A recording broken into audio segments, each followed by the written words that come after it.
Dan hari ini kita baca hadis berkaitan dengan 40 hadis. Makna dia Rasulullah SAW menginginkan supaya umat ini menghidupkan budaya ilmu, budaya belajar dan menyampaikan ilmu, dan juga bermuhasabah dengan ilmu tersebut supaya kita dapat menghayatinya dan mengamalkannya di dalam kehidupan. Inilah yang dibawa oleh Nabi sallallahu alaihi wasallam. Kerana banyak juga ancaman daripada Nabi sallallahu alaihi wasallam bagi orang yang mana tahu ilmu, belajar ilmu, tahu perintah Allah Subhanahu wa taala, tetapi mereka langgar perintah Allah Subhanahu wa taala. Assalamualaikum warahmatullahi wabarakatuh. Bismillahirrahmanirrahim. Alhamdulillahi rabbil alamin. Wa bihi nasta'in ala umuri dunya waddin. Allahumma salli wa sallim wa barik ala sayyidina Muhammad wa ala alihi wa sahbihi ajma'in. Subhanaka la ilma lana illa ma 'allamtana innaka antal alimul hakim. Rabbi shrah li sadri wa yassir li amri wahlul 'uqdatam min lisani yafqahu qawli. Rabbi yassir wa la tu'assir wa tammim bil khair. Ya Fattah, Ya Alim, wa bika nasta'in. Rabbi zidna ilma warzuqni fahma amma ba'd. Allahumma ja'alna minal ladzina yastami'una al-qawla fayattabi'una ahsanah. Ulaika alladzina hadahumullah wa ulaika hum ulul albab. Jadi alhamdulillah muslimin dan muslimat yang dirahmati oleh Allah Subhanahu wa taala, marilah kita bersama-sama merafakkan syukur kepada Allah taala di atas segala nikmatnya. Masih lagi diberi kehidupan, masih lagi diberi peluang untuk kita menunaikan solat secara berjemaah, dan juga masih lagi diberi peluang untuk kita duduk di dalam majlis-majlis ilmu pada malam ini. Jadi pada hari ini kita dah sampai dalam muka surat yang ke-546, hadis yang ke-258 kurungan 61, berkaitan dengan fadilat menulis 40 hadis. An Abi Darda'i radhiyallahu anhu qala su'ila Rasulullah sallallahu alaihi wasallam ma haddul ilmi alladhi idza balaghahu ar-rajul kana faqihan faqala Rasulullah sallallahu alaihi wasallam man hafiza ala ummati 40 hadisan fi amri diniha ba'athahu Allah faqihan wa kuntu lahu yawmal qiyamah syafi'an wa syahidan. Sayyidina Abu Darda radhiyallahu anhu meriwayatkan bahawa Rasulullah sallallahu alaihi wasallam telah ditanya apakah tahap ilmu yang jika seseorang itu mencapainya dia adalah satu orang faqih pada hari kiamat. Baginda sallallahu alaihi wasallam bersabda, barang siapa yang menghafal, mengingati 40 hadis berkaitan dengan agama, Allah Subhanahu wa taala akan membangkitkannya sebagai satu orang yang faqih, dan aku akan menjadi pensyafaat dan saksi baginya pada hari kiamat. Jadi di sini hafizah maksud dia dalam hadis ni menyebut tentang hafizah. Maksud dia menghafal atau memelihara, iaitu menulis hadis, mengingati, mengajarkannya, menyampaikannya, maka pada hari kiamat dia akan dibangkitkan bersama fuqaha. Dia juga akan mendapat syafaat yang istimewa daripada Nabi sallallahu alaihi wasallam dan Nabi SAW akan bersaksi untuknya agar dia diampunkan dan dimasukkan ke dalam syurga Allah SWT tanpa hisab. Sebab itu ulama banyak menulis hadis, sekurang-kurangnya 40 hadis. Moga Allah SWT bangkitkan kita bersama fuqaha. Jadi makna dia, ini adalah salah satu daripada kelebihan menghafal dan menyampaikan 40 hadis.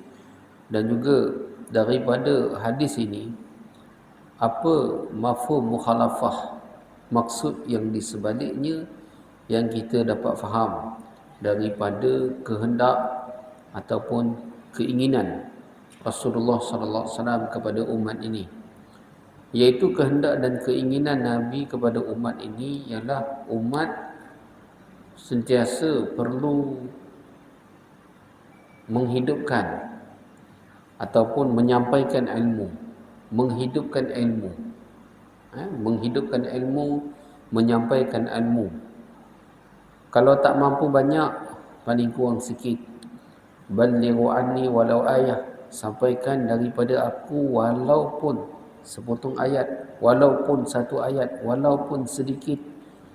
Boleh banyak lagi bagus, boleh sikit pun tak apa dah, lagi banyak lagi bagus. Salah satu daripada penanda aras yang diingini oleh Nabi sallallahu alaihi wasallam supaya satu orang itu dibangkitkan dalam kalangan ulama pada hari akhirat ialah sekurang-kurangnya dia perlu menghafal, menulis ataupun dia menyampaikan 40 hadis kepada umat. 40 hadis. Maka pada hari kiamat nanti ba'asahallahu faqihan, Allah akan bangkitkan dia sebagai satu orang faqih. Wa kuntu lahu yaumal qiyamah syafi'an wa syahidan, dan aku akan menjadi untuknya pada hari kiamat sebagai saksi dan juga sebagai orang yang akan memberi syafaat kepada orang tersebut. Inilah dia antara kelebihan orang-orang yang sentiasa berkecimpung ataupun menyibukkan diri dengan ilmu agama Allah Subhanahu Wa Taala dan menyampaikan ilmu agama Allah Subhanahu Wa Taala. Sebab itulah di dalam satu hadis Nabi sallallahu alaihi wasallam yang lain dijelaskan, kun aliman udu aliman, hendaklah kamu menjadi satu orang yang alim, satu orang yang berilmu, au muta'alliman, ataupun satu orang yang menuntut ilmu. Tak mampu jadi orang alim, jadilah orang yang menuntut ilmu. Au mustami'an, kalau tak mampu nak menuntut ilmu, jadilah orang yang mustami'. Mustami' ni orang yang dengar ilmu. Nak belajar tak mampu tapi kurang-kurang dengarlah. Walaupun dengar ni tak sama macam belajar. Belajar dia detail, betul-betul detail. Kalau dengar ni kurang-kurang dapatlah juga sikit. Au muhibban, dan sabda Nabi sallallahu alaihi wasallam, ataupun hendaklah kamu menjadi golongan orang yang muhib. Muhib maksud dia golongan orang yang cinta kepada ilmu. Tak mampu nak dengar pun tak mampu sebab sibuk sangat. Tapi dalam hati tu suka, cinta kepada ilmu. Tanda suka cinta kepada ilmu, maka kita sentiasa akan support, akan sentiasa akan membantu pusat-pusat pengajian ilmu, tempat penyebaran ilmu. Kita kena bantu, itu tanda kita suka. Au muhibban, ataupun kamu suka, kamu cinta kepada ilmu. Wala takunil khamisah fatahlik, jangan kamu jadi golongan yang kelima, maka kamu akan binasa.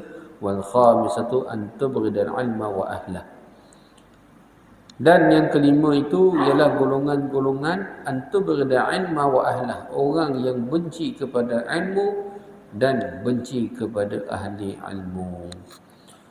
Sebab itu dalam mensyarahkan hadis yang sebelum ini yang kita bacakan yang berkaitan dengan ilmu, saya dah menyebutkan di dalam satu hadis dijelaskan, man salaka tariqan yaltamisu fihi ilman sahalallahu lahu bihi tariqan ilal jannah.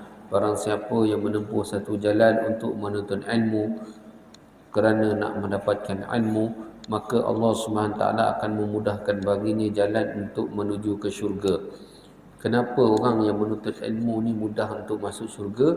Sebab orang yang ada ilmu, dia tahu mana satu yang halal, mana satu yang haram.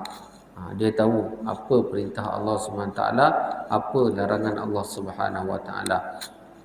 Maka apabila dia hidup dalam keadaan mengamalkan ilmu, maka jalan ke syurga tu akan lebih mudah. Oleh kerana itu, kata ulama, yang dimaksudkan dengan ilmu ini adalah ilmu yang daripada Allah Subhanahu wa taala, ilmu yang daripada Rasulullah sallallahu alaihi wasallam. Adapun yang lain-lain tu dia dipanggil kemahiran, fan, iaitu kemahiran. Ada juga orang tanya dekat saya baru-baru ni, Ustaz, kalaulah kata hadis ni menunjuk kepada ilmu hadis, ilmu Al-Quran dan ilmu hadis, ilmu Quran dan ilmu hadis, kan, maka yang kita orang ni tak termasuklah dalam perkara tersebut. Contoh dia beritahu, contohnya lah dia belajar ilmu perubatan, contohnya lah. Dia kata ilmu perubatan ni kan fardu kifayah juga, kan, jadi tak termasuklah, kan, ataupun yang lain-lain tak termasuklah, mesti ilmu agama je lah, hadis Quran je, mesti yang itu aja baru termasuk, kan. Maka saya jawablah macam ni, sebenarnya kalaulah ilmu perubatan tu dia adalah fardu kifayah, maka fardu kifayah tu adalah termasuk daripada salah satu daripada tuntutan agama juga. Faham tak? Termasuk dari tuntutan agama juga. Maka termasuklah juga. Cuma di sini ni kita akan highlightkan kepada ilmu hadis dan Quran dahulu, kerana itu ialah asas. Masalah umat pada hari ini ialah apabila sebahagian daripada umat mereka sibuk dengan ilmu yang fardu, yang dikatakan sebagai fardu kifayah ini, memang betul fardu kifayah, tetapi melupakan yang asas, ilmu yang penting, ilmu akidah itu yang asas. Yang paling asas itu ilmu akidah, kemudian ilmu fiqh, kemudian ilmu tasawuf. Itu yang asas, yang penting. Dan juga daripada cabangan-cabangan itu ada berbagai-bagai lagi ilmu-ilmu yang lain, seperti muamalat, muasyarat, munakahat dan sebagainya. Jadi yang lain-lain tu ilmu faraid dan sebagainya, adakah tak termasuk? Itu semua termasuk. Kalau kata fardu kifayah, dia mestilah termasuk. Cuma masalahnya apabila kita terlampau sibuk dengan fardu kifayah sampai ramai di kalangan orang dia melupakan yang asas. Macam ni lah kata, kita memang disuruh untuk mencari rezeki yang halal, kan, supaya kita tidak perlu meminta kepada orang. Jadi kita memang disuruh itu, cari rezeki yang halal ni dia boleh jadi ibadat kalau niat tu betul. Ya betul, memang jadi ibadat kalau niat tu betul. Tapi kalaulah satu orang tu dia cari rezeki yang halal sampai dia tinggal perintah Allah SWT, sampai dia tak solat, yang asas tu dia tinggal, itu yang masalah ada sekarang ni, kan. Itu yang jadi masalah. Maka kita perlu tahu, salah satu daripada maksud dan tujuan ilmu ni, kita perlu tahu mana satu perintah Allah Subhanahu Wa Taala, mana satu larangan Allah Subhanahu Wa Taala. Dan di antara perintah Allah Subhanahu Wa Taala itu kita tahu mana satu perintah Allah Subhanahu Wa Taala yang Allah SWT lebih suka dan Allah SWT lebih suka, ataupun mana satu perintah Allah yang patut kita dahulukan, yang patut kita utamakan. Yang patut kita dahulukan, yang patut kita utamakan. Maka itulah yang perlu kita letak di depan kita. Itulah yang kita perlu letak di depan kita. Memang jika sekiranya kita nak betul-betul mengikuti sunnah Nabi sallallahu alaihi wasallam, nak mengikuti contoh kehidupan Rasulullah, pengorbanan Rasulullah, pengorbanan sahabat-sahabat Nabi, mungkin itu adalah berat bagi kita. Sebab apa kata berat? Sebab tuan-tuan yang dirahmati Allah, kita bacalah sirah, bacalah kisah Nabi sallallahu alaihi wasallam, bacalah kisah para sahabat Nabi. Kerana sirah, kisah Rasulullah, kisah para sahabat Nabi, itulah perkara yang mana kita kata ahlu sunnah yang sebenarnya. Mereka lah ahlu sunnah wal jamaah yang sebenarnya. Kan? Kita ni daripada sudut, Masya Allah, akidah, fiqh, tasawuf, kita kena belajar semua. Dan daripada sudut penghayatan dalam kehidupan tu, kita tengok macam mana kehidupan Nabi, macam mana kehidupan para sahabat. Kalaulah kita baca kisah mereka dan juga kita benar-benar menghayati kehidupan Rasulullah, kehidupan para sahabat, lepas tu kita cuba bandingkan pula dengan kehidupan kita. Baca kisah Nabi, kisah sahabat, lepas tu kita muhasabah dan bandingkan dengan kehidupan kita. Masya Allah, kita pasti akan merasakan, ya Allah, betapa jauhnya aku dengan kehidupan mereka. Kan? Betapa jauhnya aku dalam kehidupan mereka. Tetapi itulah mereka.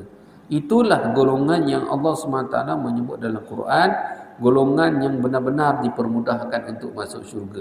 Golongan yang mana benar-benar mendapat keredaan Allah Subhanahu Wa Taala. Golongan yang benar-benar dijanjikan akhirat oleh Allah Subhanahu Wa Taala. Jadi macam mana kita nak dapat janji Allah? Oleh kerana itu Nabi sallallahu alaihi wasallam sentiasa menyuruh kita mengikuti mereka. Dan hari ini kita baca hadis berkaitan dengan 40 hadis. Makna dia Rasulullah SAW menginginkan supaya umat ini menghidupkan budaya ilmu, budaya belajar dan menyampaikan ilmu, dan juga bermuhasabah dengan ilmu tersebut supaya kita dapat menghayatinya dan mengamalkannya di dalam kehidupan. Inilah yang dibawa oleh Nabi sallallahu alaihi wasallam. Kerana banyak juga ancaman daripada Nabi sallallahu alaihi wasallam bagi orang yang mana tahu ilmu, belajar ilmu, tahu perintah Allah Subhanahu Wa Taala, tetapi mereka langgar perintah Allah Subhanahu Wa Taala. Ada ancaman-ancamannya. Di dalam hadis dijelaskan, man izdada ilman wa lam yazdad lahu hudan lam yazdad minallahi illa bu'da. Barang siapa yang ilmunya itu bertambah tetapi hidayah dan petunjuk itu tidak bertambah dalam kehidupannya. Ilmu bertambah, tapi hidayat dan petunjuk itu tidak bertambah. Ilmu bertambah, hidayat dan petunjuk tidak bertambah. Sebab tu kita kena banyak minta doa, minta hidayat dan petunjuk daripada Allah Subhanahu Wa Taala. Maka kata Nabi sallallahu alaihi wasallam, lam yazdad minallahi illa bu'da. Tidak bertambah antara dia dan Allah melainkan dia bertambah jauh daripada Allah. Kenapa bertambah jauh daripada Allah? Kesalahan orang yang ada ilmu apabila melakukan dosa, melakukan kesalahan itu adalah lebih besar. Adalah lebih besar daripada kesalahan orang yang tak tahu. Orang yang tak tahu. Jadi hari ini, kenapa Allah SWT di dalam Quran menyebut satu golongan manusia yang dilaknat oleh Allah Subhanahu Wa Taala? Saya baca Al-Quran, kita tak jumpa ayat yang mana Allah Ta'ala ni melaknat manusia. Yang ada Allah Ta'ala laknat iblis. Wa inna alaika la'nata ila yaumiddin. Untuk kamu laknat aku sampai hari kiamat. Allah laknat iblis. Sebab iblis ni, dia ni punca manusia sesat. Dia punya sombong dan takabur tu punca manusia sesat. Iblis. Allah laknat iblis. Dalam Quran ada satu bangsa ni Allah SWT laknat dia. Tapi bangsa lain Allah Ta'ala tak sebut pun laknat manusia ni, tak ada. Kan kaum Ad, kaum Samud bila dia buat salah, Allah hancurkan dia, selesai. Selesai. Tapi satu bangsa ni Allah laknat dia. Pada masa yang sama Allah SWT pun beri bangsa ni banyak nikmat pula. Sebab banyak sebut dalam Quran, ingatlah ketika itu, ingatlah ketika ini, kamu diselamatkan, kamu di itu, kamu di ini. Kan? Banyak sebut. Dan ada juga ayat menyebutkan wa faddalnahum 'alal 'alamin. Kami lebihkan bangsa kamu daripada bangsa-bangsa yang lain. Sebab apa? Dan dalam ayat lain beritahu wa amdadnakum bi amwalin wa banin. Kami akan berikan kepada kamu harta yang sangat banyak. Kan? Allah bagi. Tapi apabila golongan yang diberi banyak kelebihan oleh Allah, diberi banyak kemudahan oleh Allah, diberi berbagai-bagai nikmat oleh Allah, tapi apabila mereka ni melampaui batas, maka Allah cukup marah, cukup murka. Sebab itu ada ayat yang melaknat satu bangsa ni, lu'inal ladina kafaru min bani Israil ala lisan Daud wa Isa bin Maryam dzalika bima asaw wa kanu ya'tadun. Bangsa ni Allah laknat, telah dilaknat kan bangsa ini. Tapi bangsa yang kufur, kafaru, bangsa yang kafaru. Ada juga bangsa ni yang masuk Islam, yang baik, bagus ada. Tapi yang tak nak masuk Islam, yang kafaru, yang kafir ni. Daripada kalangan apa? Bani Israel. Bani Israel. Bila sebut Quran ni, Bani Israel ni, tahu tak siapa dia? Tahulah kan? Dan negara dia tu negara haram Israel. Di situlah terletaknya tempat sekarang ni, Bani Israel. Bahasa mudah dia kita panggil Yahudi, Zionis. Min Bani Israel ala lisan Daud wa Isa bin Maryam. Nabi Allah Daud marah kat mereka ni, degil sangat. Nabi Allah Isa AS pun marah sangat kat mereka ni.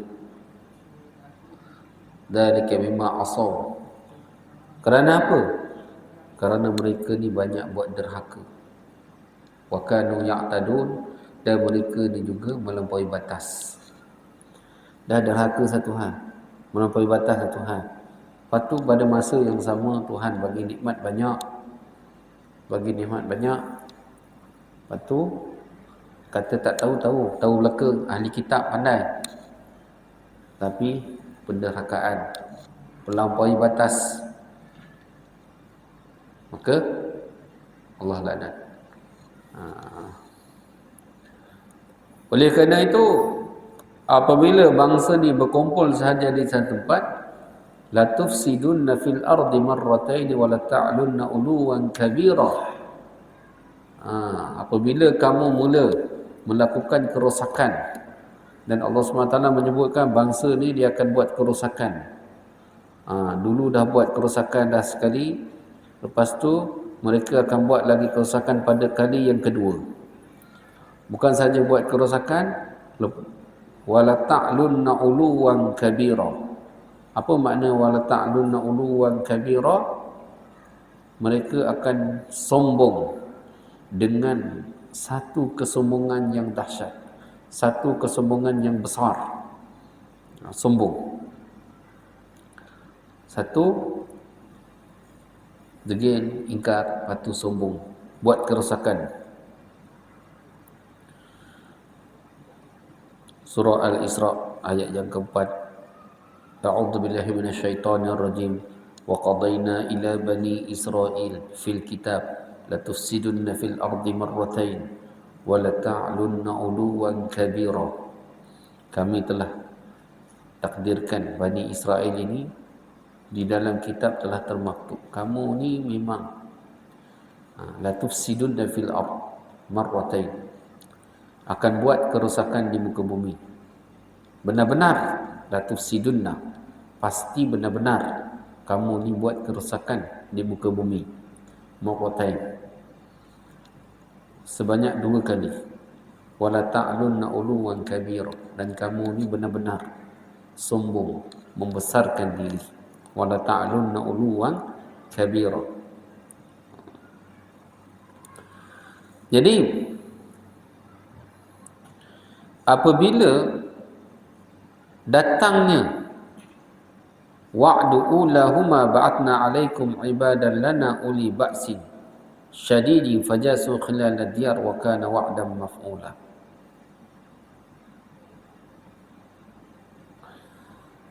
Jadi apabila mereka ni sampainya ketentuan Allah, janji Allah Subhanahu wa taala, Allah Subhanahu wa taala akan hantarkan kepada mereka ibadan lana, hamba-hamba kami yang memiliki ba'si syadidin, kekuatan, kemampuan. Jadi akan menewaskan mereka. Wa kana wa'dan maf'ula. Ini janji Allah yang akan terlaksana. Allah dah janji. Sebab itu tuan-tuan yang dirahmati oleh Allah SWT, pada hari ini kita pelik kenapalah Yahudi ni, dia Zionis ni nak sangat Palestin, macam tak ada tempat lain ke? Itu kan tanah orang. Itu kan tanah orang. Dah ada bangsa dah duduk dekat situ, dah ada negara dah duduk situ. Tapi degil, nak juga. Kenapa dia degil ingat nak? Buat kezaliman demi kezaliman. Kenapa?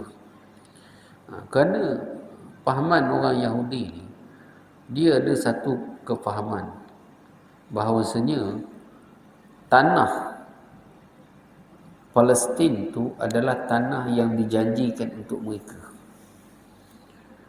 Kan? Tanah yang dijanjikan untuk mereka. Itu mereka punya kefahaman. Jadi sebab tu mereka nak juga sebab tu.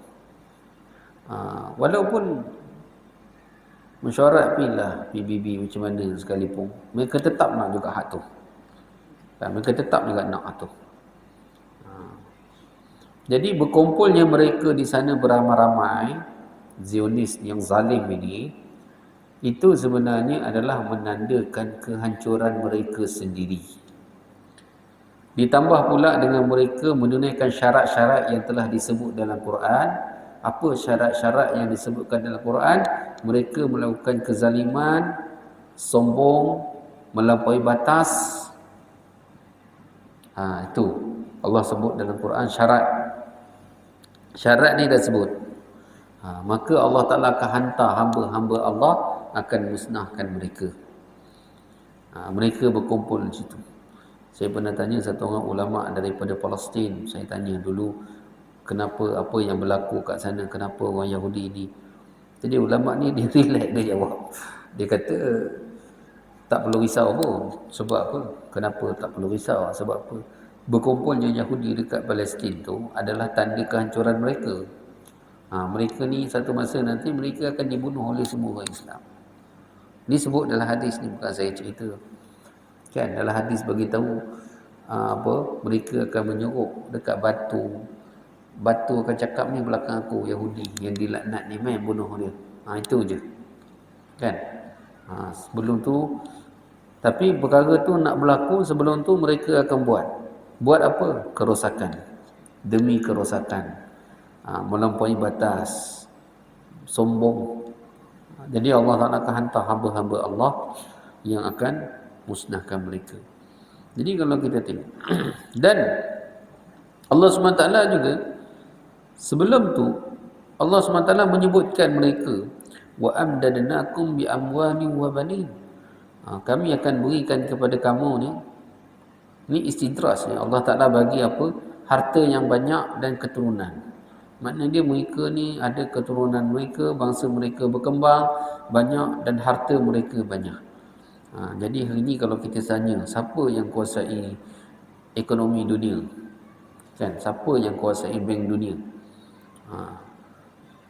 geng mereka juga. Jadi sebab itu tuan-tuan yang dirahmati oleh Allah, tak heran kerana benda tu disebut dalam Quran, Allah bagi.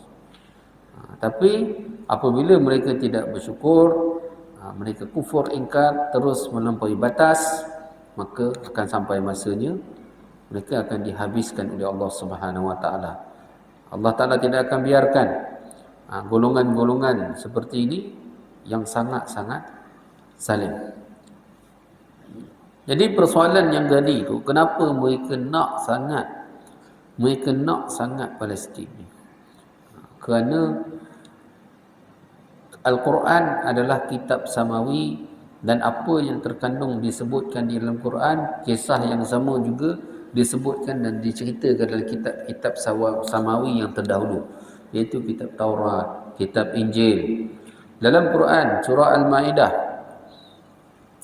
ayat yang ke-21,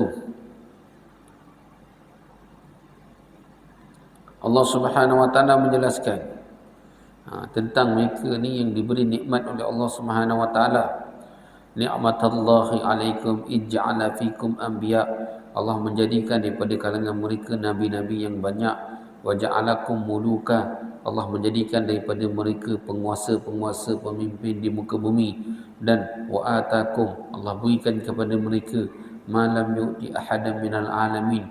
Di seluruh dunia ni mereka yang paling banyak Allah bagi kelebihan dan nikmat. Pada zaman Nabi Allah Musa AS, setelah mereka selamat daripada Fir'aun dan tentera-tenteranya, pada ketika itu mereka tak ada tempat nak tinggal dekat mana. Maka pada ketika itu Nabi Allah Musa AS telah menunjukkan kepada mereka di manakah tempat tinggal mereka. Surah Al-Ma'idah ayat 21 menjelaskan. Dalam Taurat pun juga ada disebutkan. Jadi betullah mereka nak sangat tempat tu. Ya qaumi dukhulul ardal muqaddasata allati kataballahu alaikum. Kataballahu lakum. Ya qaumi dukhulul ardal muqaddasata allati kataballahu lakum. Wa la tartaddu ala adbarikum fatanqalibu khasirin. Wahai kaumku, masuklah dekat satu muka bumi yang mana muqaddasah, al-ardal muqaddasah, di tanah suci. Al-ardal muqaddasah tu di tanah suci, yang mana kawasan berhampiran dengan Baitul Maqdis dan sekelilingnya. Allati kataballahu lakum, yang mana tempat itu kataballahu lakum, Allah telah tetapkan, beri tempat tu untuk kamu. Jadi tuan-tuan, ini ayat Quran, ini janji Allah kepada mereka, dan dalam Taurat pun disebutkan ayat seperti ini. Jadi sebab itulah barulah kita faham kenapa Zionis Israel ni nak sangat Palestin tu, tak ada tempat lain ke? Sebab mereka baca kitab Taurat, kan? Mereka tahu tempat itu ialah tempat yang Tuhan tanam, yang mana Tuhan janjikan untuk mereka. Jadi mereka nak tu. Tapi masalah dia, mereka ni silap faham. Yang Allah Ta'ala janjikan untuk mereka bukan sekarang. Yang Allah Ta'ala janjikan untuk mereka itu zaman dulu, zaman Nabi Musa. Kerana ayat seperti ini, kan, ini sabdaan Nabi Musa yang dinukilkan oleh Allah Ta'ala ini sebut masa itu, pada zaman tersebut. Dan juga ada syarat-syaratnya. Apa syarat-syaratnya? Syaratnya adalah kamu kena datang ke tempat itu pada zaman Nabi Musa alaihissalam. Kamu kena pergi ke tempat itu, kena menyampaikan Islam, dan juga kamu perlu berjihad dekat situ. Itu syarat dia. Tapi pada masa itu mereka tidak mahu menunaikan syarat yang ditetapkan oleh Allah. Jadi mereka, Allah bila diperintahkan untuk pergi ke situ, masa dulu mereka tak mau pergi. Mereka kata, qalu ya Musa, wahai Musa, inna fiha qauman jabbarin. Dekat situ ada satu kaum yang kuat. Jabbarin, yang badan dia bertubuh besar-besar, yang kuat. Wa inna lan nadkhulaha hatta yakhruju minha. Kami sekali-kali tak mau masuk tempat tu, tak mau pergi. Ini Tuhan dah bagi kita. Tak mau pula. Tak mau. Hatta yakhruju minha. Kami takkan masuk sampailah kaum yang kuat ni keluar daripada tempat itu. Fa in yakhruju minha fa inna dakhilun. Tunggu depa keluar barulah kami masuk. Tapi perintah Allah, jangan tunggu mereka keluar. Kamu masuk, dakwah dan jihad, dan ditetapkan kemenangan untuk kamu. Tapi tak mau. Jadi bila dia tak nak tunaikan syarat yang Allah Ta'ala tetapkan, adakah dia boleh dapat tempat tu? No, tak ada lah jawabnya. Sebab janji Allah pada masa tu. Dan Allah Ta'ala janji lagi. Qala rajulani minal ladhina yakhafuna an'ama Allahu 'alaihim adkhulu 'alaihimul bab. Berkatalah dua orang lelaki, iaitu Nabi Allah Musa AS dan Nabi Allah Harun AS, yang mana Allah Ta'ala memberi nikmat kepada mereka berdua yang takut kepada Allah. Udkhulu alaihimul bab. Masuklah dekat tempat tu. Pergilah juga tempat tu. Masuk kat pintu masuk jalan Ardal Muqaddasah tu. Masuk, pergi juga. Fa idza dakhaltumuh, kalau kamu masuk, fa innakum ghalibun. Kamu akan menang. Dah beritahu siap dah. Special lah Allah bagi, special. Kita kalau nak perang ni tak tahu menang kalah, tak tahu lagi. Ni dah bagi confirm dah. Masuk, kamu akan menang. Wa 'ala Allah fatawakkalu in kuntum mu'minin. Dan orang-orang beriman ni bila buat apa-apa sahaja kita perlu berserah dan bertawakal kepada Allah Subhanahu wa taala. Jadi mereka degil, tak mau lagi. Qalu ya Musa, mereka berkata, wahai Musa, inna lan nadkhulaha abadan ma damu fiha. Jadi zaman dulu bila Tuhan nak janjikan tempat tu, mereka kata apa? Inna lan nadkhulaha. Sesungguhnya kami ni tak nak masuk. Sekali-kali kami takkan pergi. Degil, ingkar. Nabi suruh degil, ingkar. Tak mau. Sekali-kali kami tak mau pergi, sekali-kali kami tak mau masuk. Ada abadan madamu fiha. Selama-lamanya. Mereka ada kat tempat tu, kaum Jabbarin ada kat situ. Selama-lamanya kami tak mau pergi dan kami tak mau langsung kami tak mau masuk. Allahu Akbar. Selama-lamanya. Dulu declare kata kalau ada orang kat tempat tu kami tak mau masuk selama-lamanya, sampai bila tak mau pergi. Dan mereka kata pula pada Nabi Musa dan Harun, fadhhab anta wa rabbuka faqatila innaha huna qa'idun. Jadi kamu, wahai Musa dan Harun, kamu berdua pergilah dengan Tuhan kamu. Kamu berdua pergilah dengan Tuhan kamu, Allah akan bantu kamu. Kami duduk je kat sini. Jadi pada ketika itu Nabi Allah Musa sangat sedih.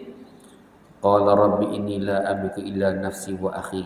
Ya Allah, ya Rabbku, aku tidak memiliki, tak berkuasa untuk menyuruh mereka, tak mampu, melainkan diriku dan saudaraku Harun sahaja. Yang lain semua tak mau.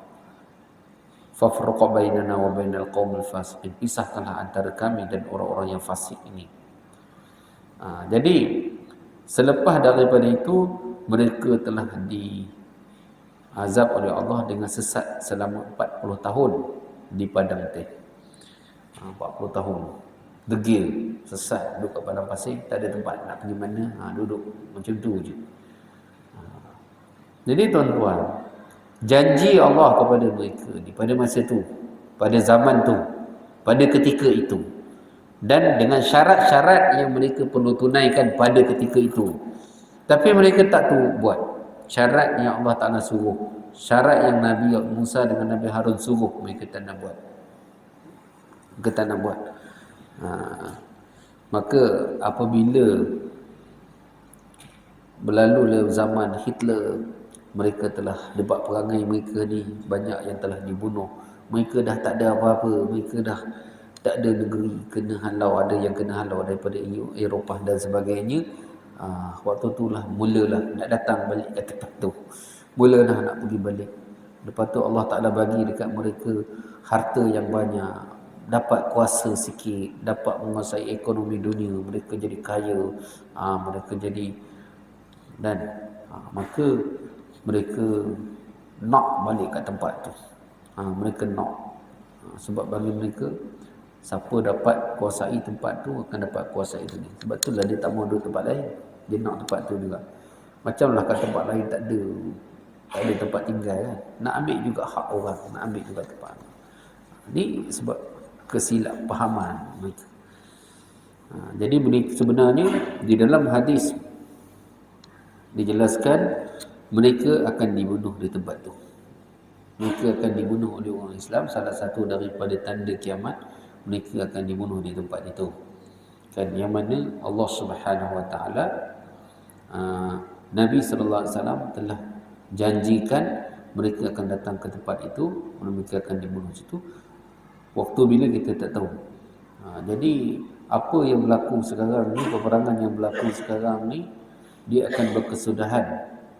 Tidak ada siapa yang kalah, tak ada siapa yang menang. Dia akan macam tu. Perang habis duit, habis nyawa. Siapa yang betul-betul menang, tak ada. Siapa yang betul-betul kalah pun tak ada. Sebab apa? Sebab tempat itu ialah tempat yang Allah Ta'ala pelihara.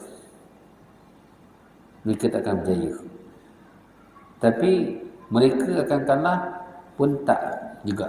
Kenapa? Sebab Rasulullah dah sebut yang akan kalahkan mereka ni adalah bila nak dekat kiamat nanti ni. Yang memimpin ni adalah Al-Mahdi. Itu yang akan kalahkan mereka ni.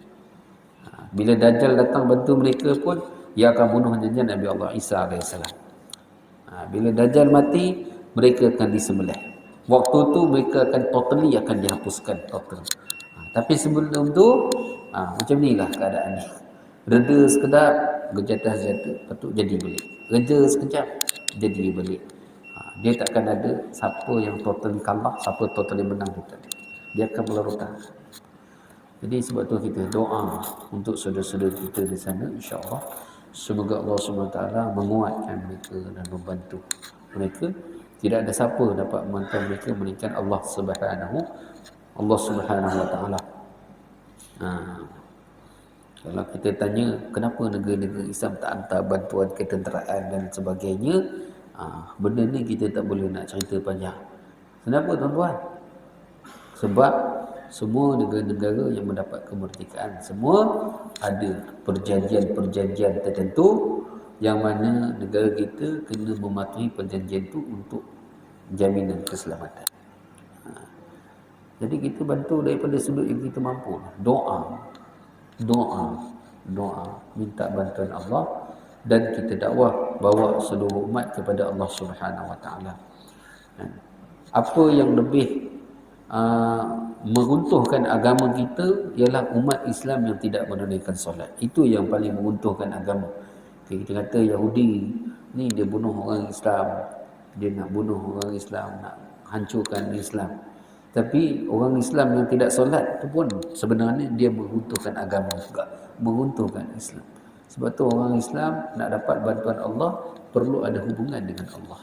Hubungan dengan Allah perlu jaga solat, perlu jaga perintah-perintah Allah Subhanahu Wa Taala. Insya-Allah di belakang tu saya buat tabung sikit. untuk pengurusan tahfiz. Mudah-mudahan kita bersama dah dapat bantu.